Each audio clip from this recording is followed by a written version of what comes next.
How did it feel when I finally left Little Mix?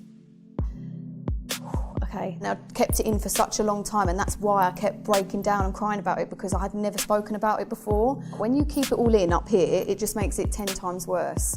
I think it's going to be a brand new experience, but at the same time, exciting. Hi guys, I'm Jesy Nelson, and I'm here getting up close with Cosmo UK.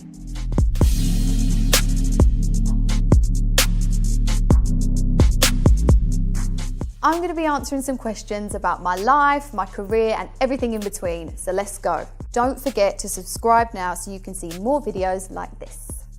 Ooh, what can fans expect next from Jesy Nelson? Ah, it's so exciting! You can expect some new music. You can expect lots of new content from me and lots of other little things that I can't reveal yet. Oh, I have so many things on my bucket list that I want to cross off. There's too many. I've actually got a vision board in the music studio, and we write all the things down in there that we want to achieve. I mean, my main thing that I would love to achieve is win a Brit Award on my own. That would be, or even just to perform at the Brits on my own. That would be my massive dream for me. The best and worst things about being in the spotlight. Well, for me personally, there's a lot more worse than there are good.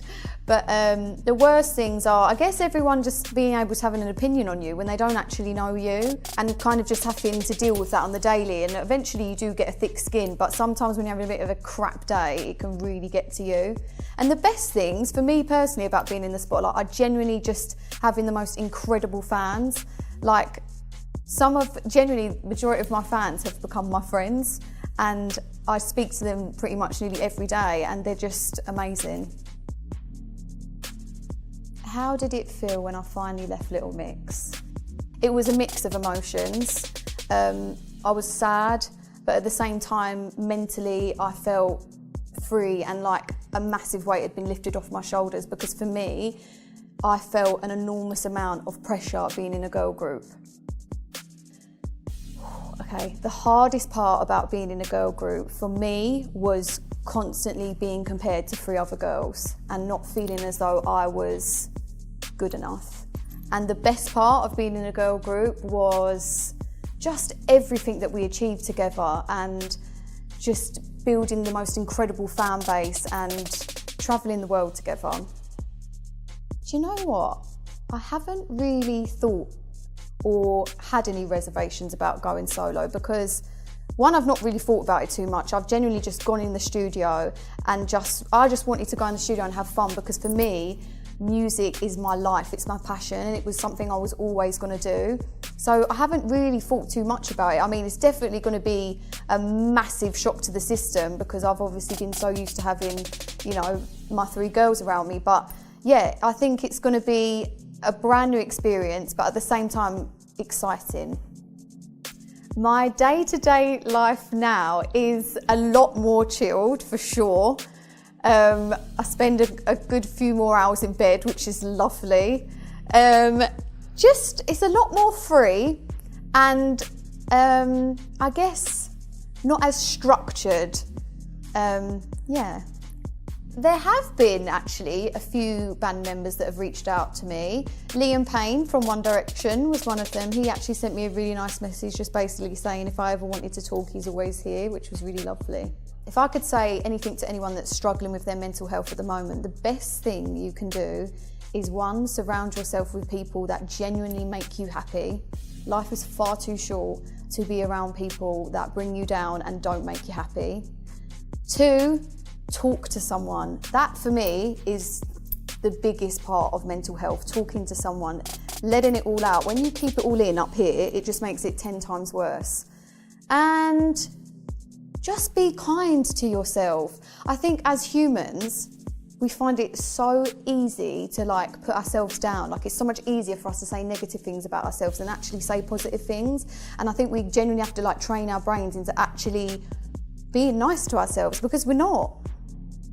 I mean, for me, like when I realised I actually needed to speak about it was when I physically, like, I actually couldn't do interviews and have questions asked about it to me because I just would break down, and I knew that wasn't right. I kept it in for such a long time, and that's why I kept breaking down and crying about it, because I had never spoken about it before. And once I started speaking about it, like, I definitely cried a lot, but I always say, like, I don't understand why people get so like afraid to cry, or so like when somebody cries, you're very quick to be like, oh God, and you almost stop yourself from crying, but it's just an emotion. Like when you laugh, when you're happy, you don't stop yourself from laughing. So I never understand why people stop themselves from crying. And for me, like, I think if you feel sad, let yourself be sad. There's nothing wrong with that. Like, we're not robots, we're all humans, and we all feel these emotions. And I think you've just got to let yourself feel how you want to feel and talk about it. Do you know what? I actually have so many people that I lean on for support, and I feel so lucky to have as many people as I do. I mean, my best friends, my family, and I honestly think it's so important to have people around you that just genuinely lift you up and make you feel good. Oh gosh, message I have for trolls. It's really hard because for me, I see trolls so differently now. Like back in the day when I used to get trolled, it genuinely used to upset me so much, and I used to be like, I don't understand why everyone hates me. And now I look at it as though I actually genuinely feel sorry for trolls, because for me, if you feel the need to be negative towards someone, it's because you don't feel good within yourself. When you're a happy person who's happy with their life, you don't feel the need to go around being nasty to people. And so you kind of have to feel sorry for them, because there must be something very deep rooted within them that's making them feel that sad, that they want to be negative towards other people. What advice would I give my younger self? Oh my God, I'd give myself so much advice. But then I kind of feel like it wouldn't have made me who I am today.